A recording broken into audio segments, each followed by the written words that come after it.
Hey, what's going on, everybody? Welcome. So I got to thinking the other day about when I got into the hobby of building and flying RC planes, and way back in the day that, getting into the hobby was quite a bit different than it is today. Simulators for the computer were just coming out at the time. I remember having Real Flight Deluxe that took the entirety of our compact computer to actually run. It took all of it. And electric airplanes were still kind of looked down upon in the community as they were expensive still, and Nitro pretty much ran the world of RC things. Ready-to-fly planes are pretty uncommon, and if you were looking to learn how to fly or get into the hobby, you'd either have to drop a good amount of cash or know a buddy that was willing to teach you how to fly with his own gear and his own planes and risk having you smack it into the ground.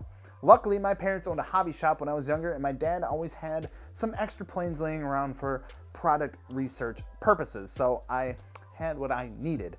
But when we fast forward to today, advancements in electric systems and the introduction of the stabilization systems and even training technology have really changed the game when it comes to learning how to fly. For someone looking to get into the hobby and get their hands on their first airplane, it can be a little bit overwhelming with the amount of stuff that's out there. So I thought I'd put a list together of some of the best RC planes that are perfect for beginners. Before we go ahead and get into the video, it'd be awesome and it'd help out a ton if you guys would subscribe and, of course, like this video. I love talking about everything RC, and it has some plans coming up for some builds and all that kind of stuff that you're not going to be wanting to miss out on. Anyway, let's go ahead and talk about our first plane on the list. When it comes down to the best bang for your buck, which is pretty important to a lot of people, especially when trying something new, the introduction of micro or ultra micro ready-to-fly planes have dominated the market. But there's one that I remember picking up that just really kind of blew me away for not only how much it was, but for truly just how easy it was to fly.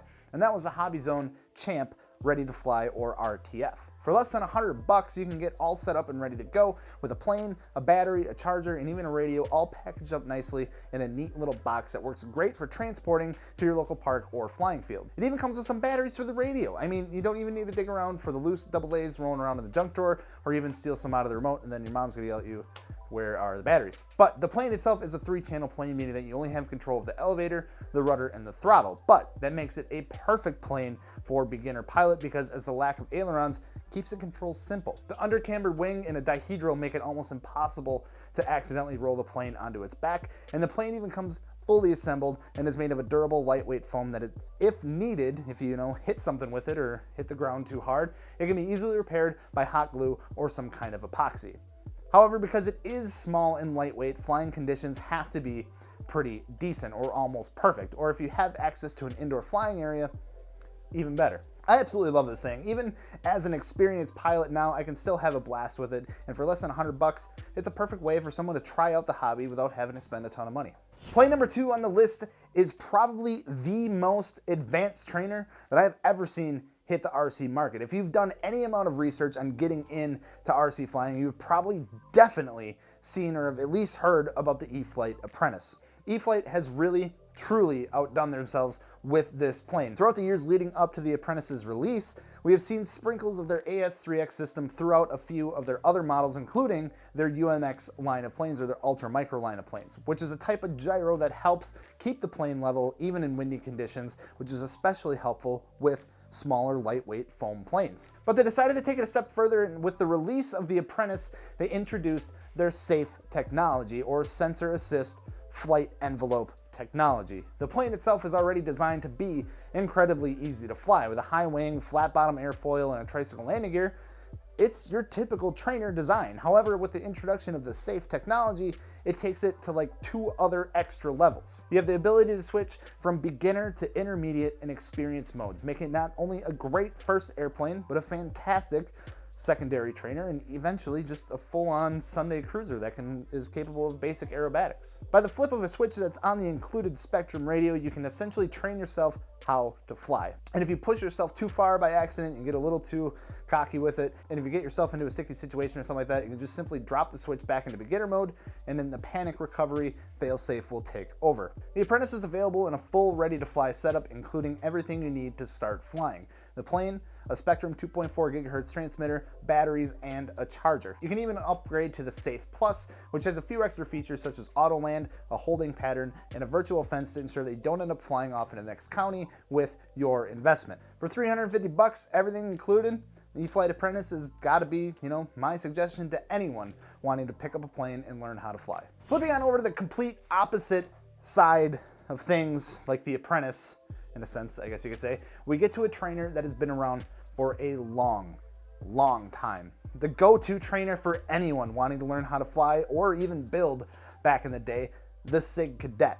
You go out to your local flying field and mention SIG to any of the longtime members, and I guarantee you'll be met with stories upon stories of how many SIG planes that they have had throughout their years of flying. SIG is like an OG to the RC community, a homegrown RC manufacturing company based right out of Montezuma, Iowa, right here in the United States. I can honestly go on forever talking about SIG. In fact, if you'd like a full video about SIG, let me know down in the comments below, and I'll get right on it, because there's just so much history and it's such a cool story about that whole company. But the SIG Cadet is arguably the greatest trainer of all time. Again, high-wing tricycle landing gear plane that originally was designed without ailerons and meant for 3 channels. It's what I learned to fly on back in the early 2000s. Originally available as a kit, which meant you had to build it out of a box of wood, and it was eventually transformed into some almost ready-to-fly configurations as well, including some sport variations as of recently with a tail dragger configuration. The Cadet has seen a few different design variations thrown at it, like I said. However, it has always been known as the plane that you have to force to land. They just want to keep flying. It's such a good flying plane, and one that is held close to my heart, as that is the plane that taught me how to fly right when I started. Flying clubs around the world use the Cadet as their go-to project to build and teach new pilots and members. Even though the Cadet is not as simple as opening the box and being ready to go, it is a well-deserved spot on the list. If you've been browsing around on YouTube for some good old RC content, you've more than likely come across Flite Test. Now, those guys are awesome, and they've been doing some absolutely incredible stuff for the RC community over the last 5 years or so. One thing being their line of foam board DIY kits that they have available. If you're someone who's interested in getting into building but don't want to dive right in to the complexity of a balsa kit right away, Flite Test really has your back. See, they make kits very straightforward, and even the pre-packaged electronics kits for them, which saves you the trouble worrying about getting the correct motor or getting the correct speed control or the battery and all that kind of stuff. It all comes in one nice kit. One of their kits that they have is the Simple Cub. It makes a fantastic trainer and is a great first build. Flite Test does a fantastic job with these kits and provide everything in a one-stop location on their website. But what's also cool is that they support local hobby shops as much as they possibly can. I mean, even here in Green Bay, Wisconsin, I can go to Hobbytown USA, pick up a kit and a power pack, and get to work the same day. These planes take only a matter of hours to complete, and they also have gone through the trouble to make full video instructions on all of their kits that they have available, so you can learn to build and learn along the way while watching a video. So there you have it, some of the best RC planes that are perfect for beginners or for someone who's looking to get into the RC flying hobby. You can check out all these planes down in the description below, so you can go and check them out for yourselves, maybe pick one up, and of course leave a comment down below on what plane you would plan to pick up or what plane got you into flying in the first place. Thank you guys so much for watching. I truly appreciate it, and don't forget to subscribe if you haven't already. Like I said, it helps a ton. We'll catch you later.